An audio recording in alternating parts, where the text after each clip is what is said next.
Am I live? Yes. Okay. Look, you're probably obviously catching this live after the fact.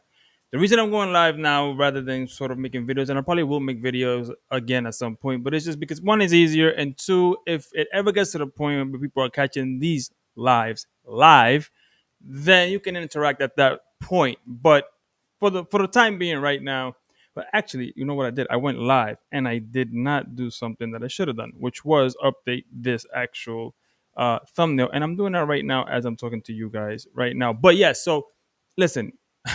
So what am I talking about? Well, first of all, yeah, I will at some point get back to updating you guys on my comic book universe that I'm trying to sort of create without having to go to print on comic books and things like that. And I think I have a good idea on how to do that. Where is this thing here? I think I put it up here somewhere. Oh Lord, let me just put, and then just look it up. Yep, there it is. Okay. Um, and I figured it out, sort of, kind of, and I will get to that. And I promise, I haven't stopped drawing. I haven't stopped creating. It's just it takes a long time to do that. I found out when you have like a 9 to 5, other YouTube channels, and those have been monetized, and so now you're kind of like in the sort of trying to figure things out, like what do I prioritize and things like that. But I love comic books still. I love the medium. I love the movies. I love everything about it, and I will make more of these videos. Anyway, I've been too much about what I'm trying to say here. Okay, so I took some notes, and I'm going to be reading off of the screen. So if you see me like looking down, I'm not like cheating. I'm letting you know, basically what I'm doing. But listen, comic books, bad investment. Why? I'm going to give you 5 reasons, but one of the biggest reasons right now why I'm making this video is because we all know and we all have heard of the Superman #1 Heritage Auctions that exploded as a once in a lifetime find, and an ad that you can make a movie out of it. You probably see this in movies with like the holy grails of something found in some sort of cave, basement, treasure chest, right? And this is basically the same thing, right? They found this somewhere in their grandmama's, like whatever, and they have this thing, and here it is. So here it is. So on November 20th, 2025, for slightly over one nine points, I think $1 million. Now, this is like the biggest come up because even with all the fees and everything involved in it, they still like split quite a few $1 million between each of them, and then whatever their state takes as capital gains, and that's a whole other video for whatever reason. But this is that you can see here Superman #1 DC 1939 CGC very fancy near mid 9.0 off white to white pages. That's a hell of an attic. That's probably, like the best temperature control attic you've ever found in your life. But as you can see here, it says make offer to new owner of 11.4 million. The owner made a $9 million investment and hoping to make about a almost $3 million profit. Cats are fighting outside my house, and I thought somebody was trying to break into the garage, and that was the weirdest thing. But anyway, again, he, here it is. So that's another thing right there, right? So he spent that much money to make that much money, that little money, right? If he were to get it, he would get back his investment, right? But then if it's through Heritage, he will still have to pay a sort of fee. So it's not just the $3 million. It'll be a couple $1 million, not a couple $1 million to you and I. It's a lot of money, but coming to a guy who could just pay $9 million up front, why did you do that? Why would that? That's a terrible investment. But we're gonna get to why it is bad for you and I. But this right here has spawned. If you go everywhere, online, Facebook marketplaces, you'll see that people are just like, oh, look, a shop gave me all of these. I found all of these. There's a recent one where Swaggle House, covered a warehouse find, not warehouse find, but they had bought a warehouse full of like '90s comics and whatever else is in there, like 800,000 possibly comic books and comic book related things, and God knows what's in there. Everybody's looking for like the next thing, and that's a terrible way to try to like. And Struggle House, I like him a lot. I'm referencing him, in here sometimes. He has a ongoing joke like, my retirement is set, sort of thing, right? But that's so bad for so many different levels. So we're gonna go over the five things and why I think like this is terrible, and we're gonna go um and hold on, I'm gonna maximize this right quick. On why these things are. And I'm gonna have very little visuals because again, this is like not like this is alive, right? So we're gonna go through that. But the five reasons comic books are bad investments, right? And it's the number one reason. Well, is in no particular order for me, but is the number one on my list right now because that's the way it was. Liquidity and high transaction costs. That's what I just touched base on with that Superman 9.0 number one 1939 book, right? The entry to profit was astronomically high, right? As an investor, that's what I'm. This person is just playing at this point with house money. Like he or she doesn't care, and they got to the point where they have fun with their wealth, and it doesn't matter to them. It's probably not even up for sale. It's just entertaining. Oh, they don't want to buy it. Give me 11.4. That's what they're saying, right, at this point. But comic books are highly illiquid assets. This is the single biggest financial drawback from comic books because of the difficulty of sale. Unlike a stock, right, or a bond, right, or even a piece of fractionalized real estate, right, like you cannot liquidate a high value comic book instantly. Like there's no, like for instance, I could go on day trading right now and day trade, and I can literally buy options and I can sell them like that. Like I can, somebody snatch it up, boom, bought your option, boom, boom, boom, boom, I make money in seconds. So, and that's a day trade, right? So, comic books instantly, it's at full market price, right? You can't sell it at its full market price. That's just that what happens. With an option, I can sell it at full like market price. That's what it is. Finding a buyer is like for a multi-$1,000 asset can take weeks or months. Like how many times have you gone to a show and seen the big wall, right? And that wall, it's like this guy probably has you've been to the show like a couple of times. Sometimes some shows come twice a year, some every other year, and you see the same guy with the same damn thing on the wall, right? Because he thinks it's worth more than what it is, what the market is dictating, and you're like, this is impossible. You're not going to move that. They don't want to get up because they're lazy. We're going to go into that because Swagger House did a great video about how the trading card market is so much better than the comic book culture, not market, culture. It's the market, and he's right. But anyway, so that's a factor too, believe it or not. It's just the willingness and the personality of a person trying to sell you something. Like that's why salesmen and saleswomen at a dealership, they're so charismatic because they need to move product, and that's what it is not at these shows. But I digress. My point, that's just a point of contention for me that I really hate. High transaction fees, right? So selling through like the mega auction heritage, I just said that, right? Auction fees often necessary for high value certified goods can incur like commissions of like 15 or 30%, like of the sale price. So that significantly eats into your potential run. That's what I said when the guy sells for $11.4 million, he still has to pay that, transactional fee, which will impact them greatly, plus the capital gains tax for his or her state. Again, not smart, right? As an investment. Right, and then opportunity cost, the capital tied up in the comic book, right? He has $9 million plus tied up in this comic book, right? And it's staying until the sale is completed, right? So meaning you miss out on potential gains from a more from a more liquid asset. So that's one of the reasons, right? And it's just a terrible situation for everyone involved. It just you shouldn't do it. It's bad.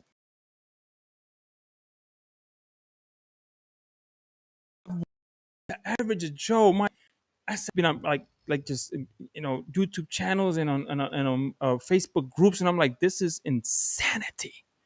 But anyway, number two, extreme volatility, right? Like driven by external media hype. This is what happens when like Moon Knight gets a show announced, and oh my god, Moon Knight number one, or whatever, and it just goes nuts.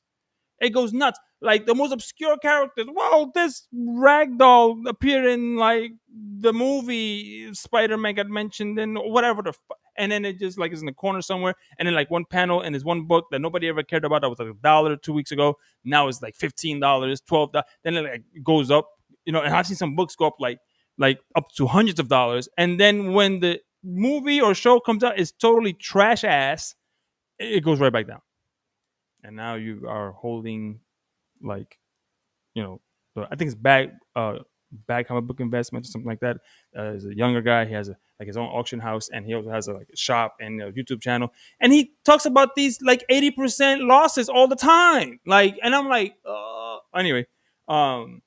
Anyway, the value of a comic is not driven right by like fundamentals, like a company's cash flow or property's rent, right? But almost entirely by pop culture hype. So you're kind of in a bubble, and you're only making money off of people who have the same like interest as you, right?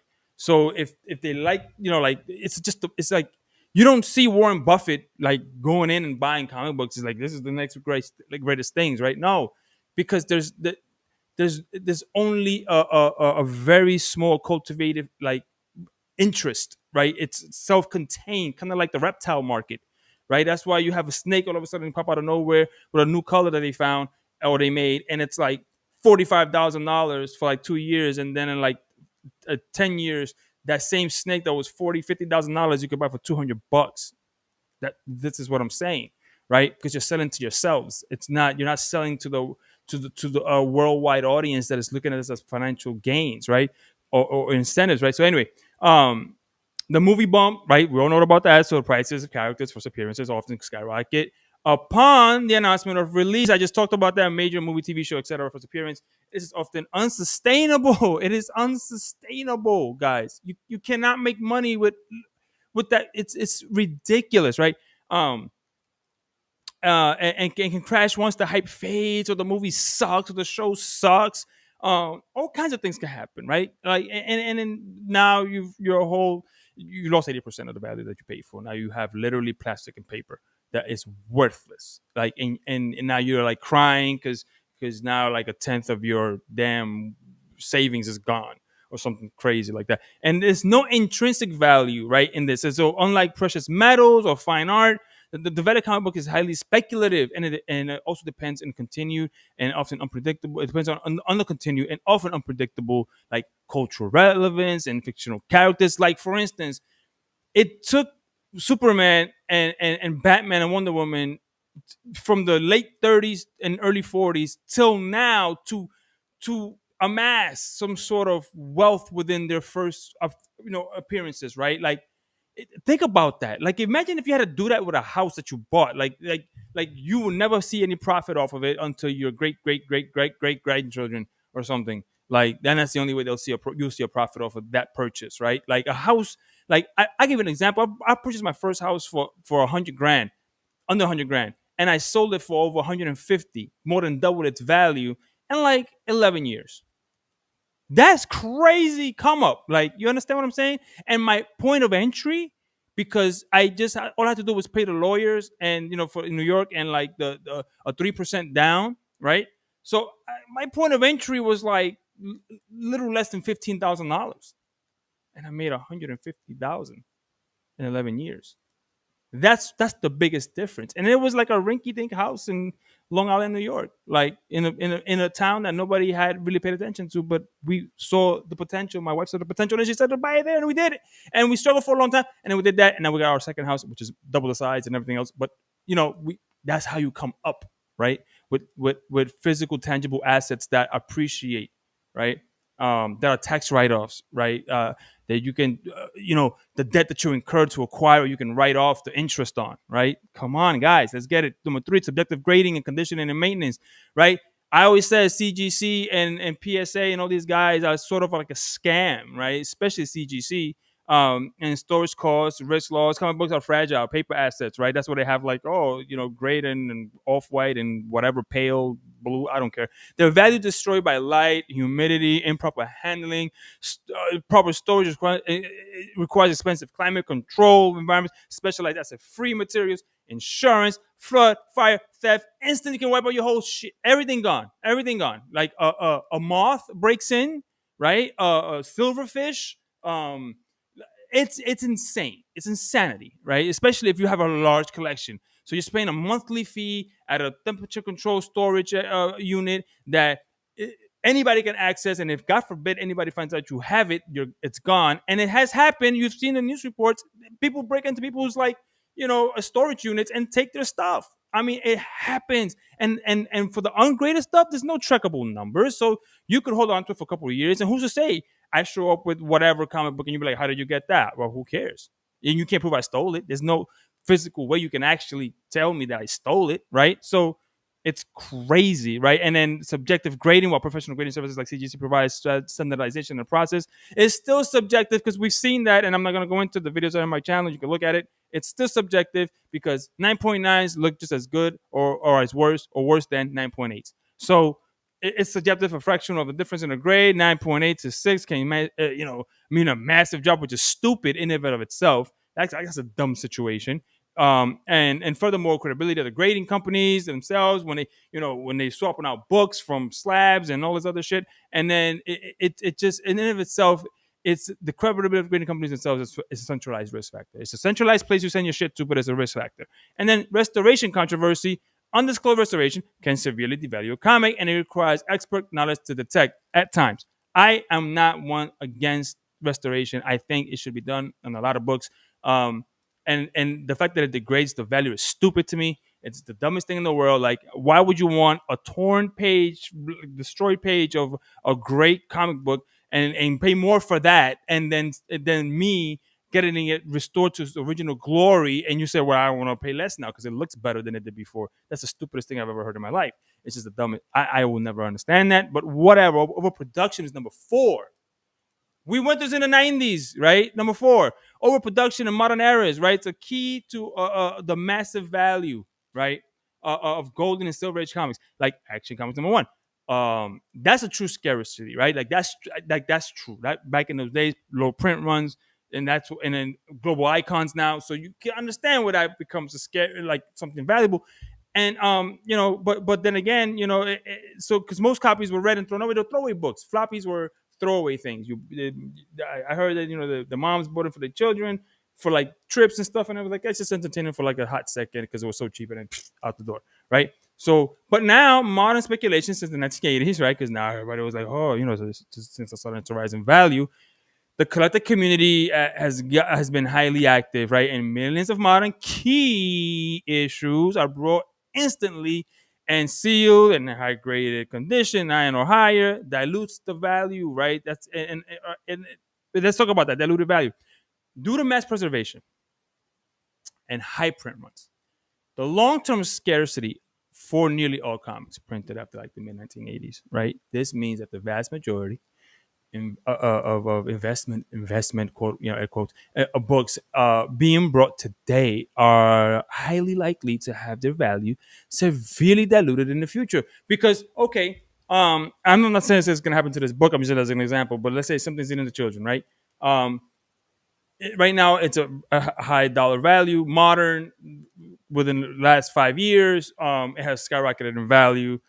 But this thing had a massive, in comparison to other books, it has a massive run, and soon enough, somebody's gonna release like a whole like order of books that they had it stored away, and it's gonna dilute the market. Like I'm just saying, I'm not saying it's gonna happen to that particular book, but that has happened. It has happened. That's what they say. Like again, Swaggle House. Nothing is rare, folks.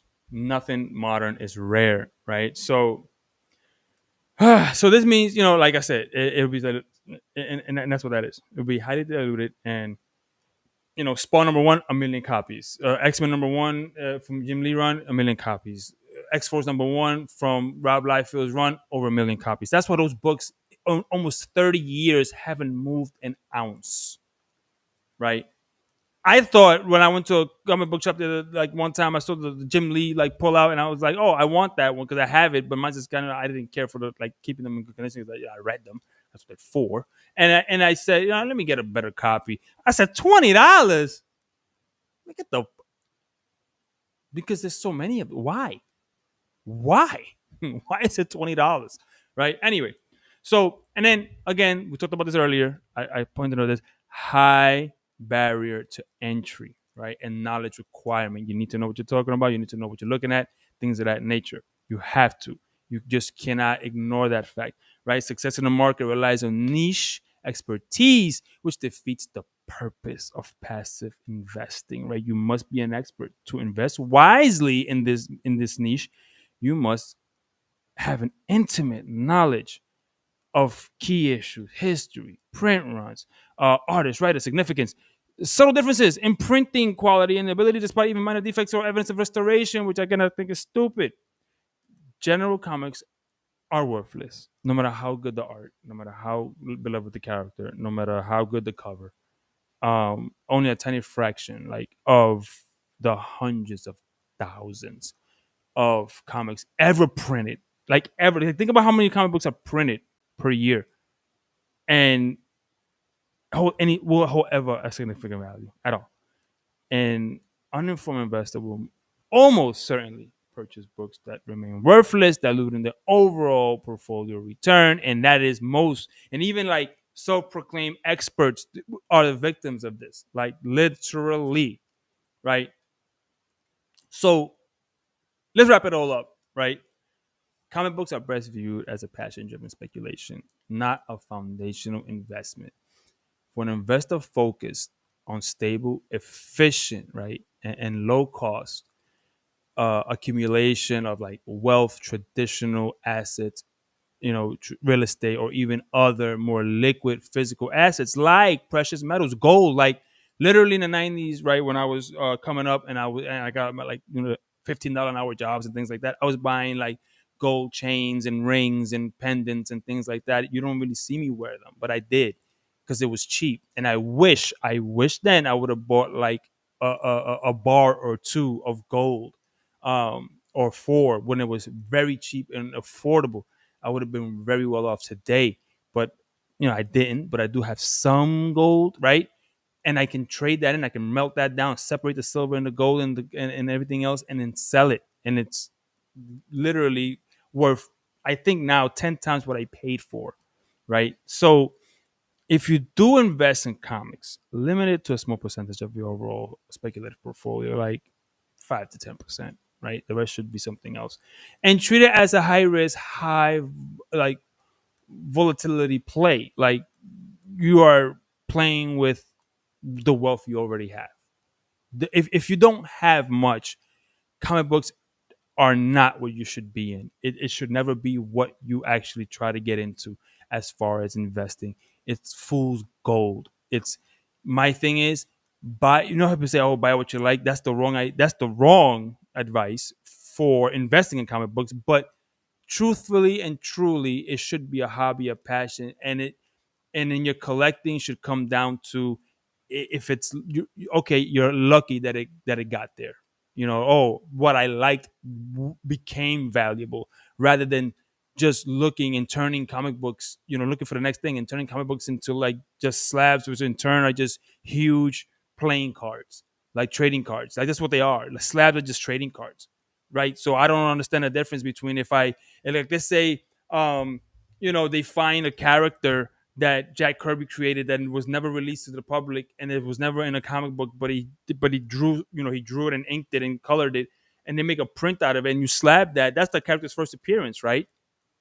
So why are we not slabbing like small prints and giving it a grade and getting them autographed and valuing them as at the same? Because now we're chasing like limited run, just covers. Who cares about the inside now? Most times it's just about the cover variants and the exclusive CDC, CDCC, whatever, whatever, New York Comic Con and stuff like that. Like the exclusive covers and slabbing those, and oh, look, now it's $1,000 or whatever. Like that's crazy. Like I genuinely like Absolute Batman, and I bought it. And I had no idea. I had no idea it would go to where it went.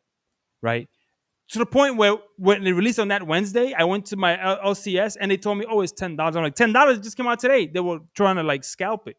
I said, "No, thank you." I read it online, and then I got like a different variant cover, which in turn still, like, the value on that went up. But it was incidental to me liking it. Like I truly liked it when I saw it. I was like, "Oh," and then it just happened to be. I have one, two, three, four, five, six short boxes, and I reduced my collection a lot.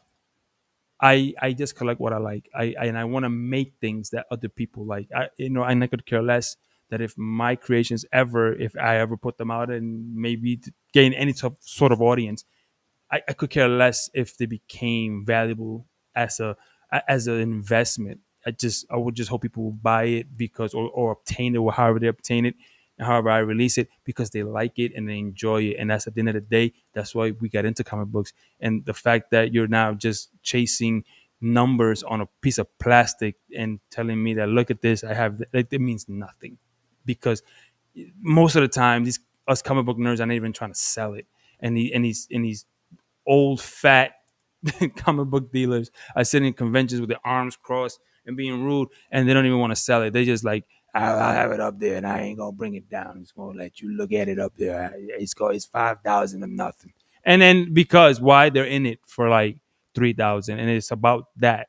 Maybe they break even, and they don't want to break even. But anyway, that's my soapbox. That's my rant.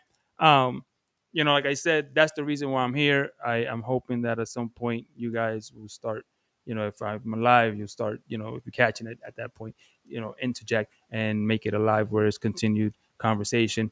But we're not there yet. Hopefully we'll get there. But anyway, let me know in the comments below. What do you think? Do you think I'm correct? Do you think I'm wrong? Do you think the comic books are a valuable actual investment opportunity? Let me know in the comments below. And I'll see you in the next video. And I'm out.